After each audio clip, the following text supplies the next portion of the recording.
Ugandans are to shoulder up over 50% of the 84.2 trillion shilling budget for the financial year 2026-2027 that was increased from the current 72.1 trillion shillings. While launching the Gender and Equity Compliance Assessment Report in Kampala on the national budget for the financial year 2026-2027, Irene Namfugo, the Equal Opportunities Commission Compliance and Enforcement Officer, noted that more taxes should have been levied on non-essential commodities.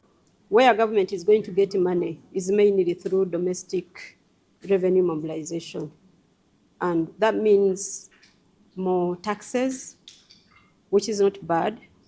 Unfortunately, the tax so far where they've been put is on essentials, cooking oil, fuel, and things like that, which we do think that there could be another way of capturing other people into the tax domain, so more people pay than putting tax on essentials.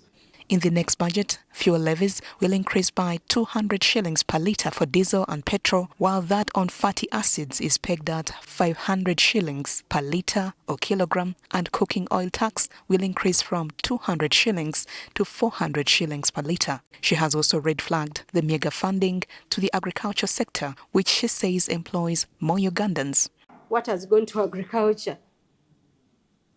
is so minimal, 2.2 trillion. Yet, 53% of Uganda's households are still in subsistence agriculture. I talk about households because that's where the details of gender and equity are. That's where the woman is, that's where the girl is, that's where the young person needs to go to school is coming from. The Equal Opportunities Commission has meanwhile reported a 67 compliance overall score in gender and equity planning for the 2026-2027 financial year budget. The 67% compliance performance means that there is progress, there is increasing and progressive emphasis that ministries and entities are putting in planning for issues of people with disability, for youth, for children. It also means that there is increasing balance in terms of resource allocation to the various regions of Uganda. The Commission has commended disbursement of more funds to poverty-stricken areas like Karamoja, which has more decentralized administrative units. We see more money going to the north, 27%. The other is 26% to the east, and then western is 25%, and then the city or the Buganda central region is 20%. To us, we know that that money is following administrative units. So there are more administrative units in north. Does Austria, our country strategy, is looking at the right places. We specifically have a focus on working in the north, in Uganda, and specifically in Karamoja.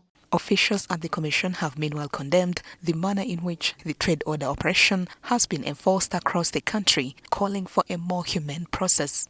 We are not against the trade order, but it should be done in an orderly and in human manner. Under the